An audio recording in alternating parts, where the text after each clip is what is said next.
Welcome to the Explainer, grade 9 students of St. Paul American School, Clark. Today, we are jumping right into our exact production title, G9 Biology, Unit 04, Lesson 03, Human Ancestry and Organizing Life's Diversity. We've got a lot of fascinating ground to cover, from early attempts to categorize living things, all the way to tracing the evolutionary steps of our very own human lineage. Let's get started. Here is our roadmap for today. Explainer objective, the history of classification, modern classification and domains, tracing human ancestry, misconception and formative checks, and finally a concise concept recap. Section 1. Explainer objectives. Now, think about how frustrating it would be if you went into a music store and literally all the CDs were just dumped into one massive pile. You'd never find the band you're looking for, right? Well, just like music stores organized by genre and artist, biologists have to use taxonomy to group living things by specific characteristics. Without it, the 1.75 million known species on Earth would just be one giant, confusing pile of data. Section 2. The history of classification. So let's contrast how this whole thing started. Over 2,000 years ago, the Greek philosopher Aristotle had a pretty basic system. He literally just split things into animals and plants. Animals were categorized by whether they had red blood or were bloodless, and plants were grouped entirely by size, trees, shrubs, or herbs. But fast forward to the 1700s, and we get Carl Linnaeus. He completely revolutionized things by building a formal taxonomic organization system based on morphology, meaning an organism's structure and form, along with their natural relationships and behaviors. And Linnaeus gave us something absolutely crucial: binomial nomenclature. This is a naming system that gives every single species a two-part scientific name, the genus and the specific epithet. He used Latin for this, which is brilliant because it's a dead, unchanging language, making it the perfect universal code for scientists all over the world. Section 3. Modern classification and domains. Now, as we moved into the modern era, things shifted from just looking at physical traits to actually looking at genetics, and this forced scientists to rethink everything.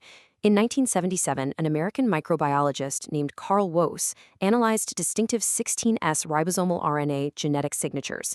He realized that organisms we thought were just weird bacteria were actually an entirely different domain of life.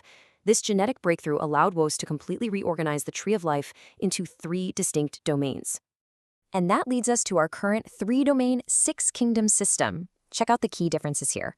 In the prokaryotic domains, bacteria have cell walls containing peptidoglycan, but archaea do not.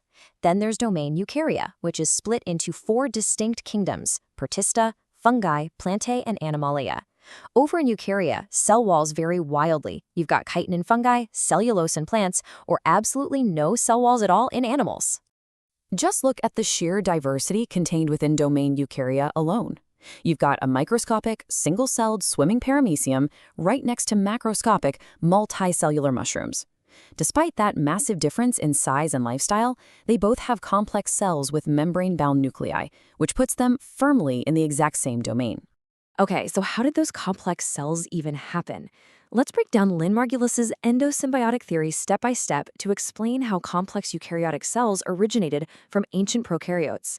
Step 1. A host prokaryote engulfed another prokaryotic cell through a process called infolding. Step 2. Instead of digesting it, the 2 cells began to thrive together in a mutually beneficial symbiotic relationship. Step 3. Over immense stretches of time, those engulfed cells lost their independence and eventually became highly specialized organelles, like mitochondria and chloroplast. It is just a wild way to look at cellular evolution. Section 4. Tracing human ancestry. Now we're going to zoom in on our own specific branch of the tree. Walking through this evolutionary timeline based on the fossil record, we start millions of years ago with the genus Australopithecus, which acts as the precursor to our genus. From there, Homo habilis emerges as the very first member of the genus Homo. Fast forward to about 40,000 years ago, and we see incredible evidence of culture. Highly sophisticated tools and beautiful cave art. By about 30,000 years ago, Homo neanderthalensis actually goes extinct while our species, Homo sapiens, moves right into the regions they previously inhabited. This aligns perfectly with the out-of-Africa hypothesis, suggesting humans evolved in Africa and migrated outward. Section 5. Misconception and formative checks. Time to bust some myths. First, misconception check. A lot of people see a single-celled prokaryote surviving in a boiling hot spring, and it's super easy to assume it's just some type of extreme bacteria. But is that actually true for archaea? Are they just a subset of bacteria? Absolutely not. Misconception busted. The big takeaway here is that archaea are highly genetically distinct from bacteria.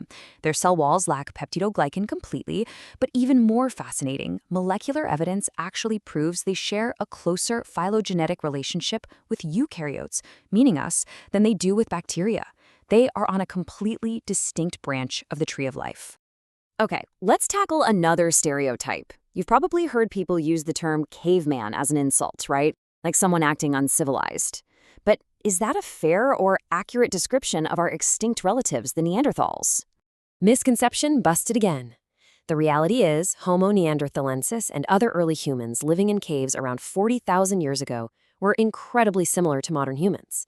They didn't just survive, they created beautiful art and developed highly sophisticated tools. They were complex, intelligent beings, not the cartoonish brutes we sometimes see on TV. All right, quick formative check before we wrap things up today.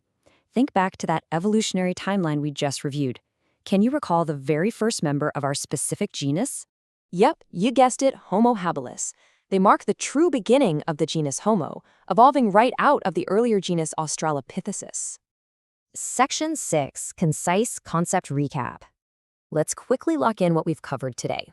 Classification evolved all the way from Aristotle's basic groups of bloodless animals to Linnaeus's rock-solid binomial nomenclature. We saw how modern taxonomy shifted to rely on genetics, shout out to Carl Woese's 16S rRNA discovery, giving us the 3 domains in 6 kingdoms. We looked at how Lynn Margulis's endosymbiotic theory explains the complex organelles inside eukarya. And finally, we traced our own ancestry, noting how the genus Homo evolved from Australopithecus, starting with Homo habilis, down to the fact that today only one single species of our genus survives, Homo sapiens. I want to leave you with this really exciting thought.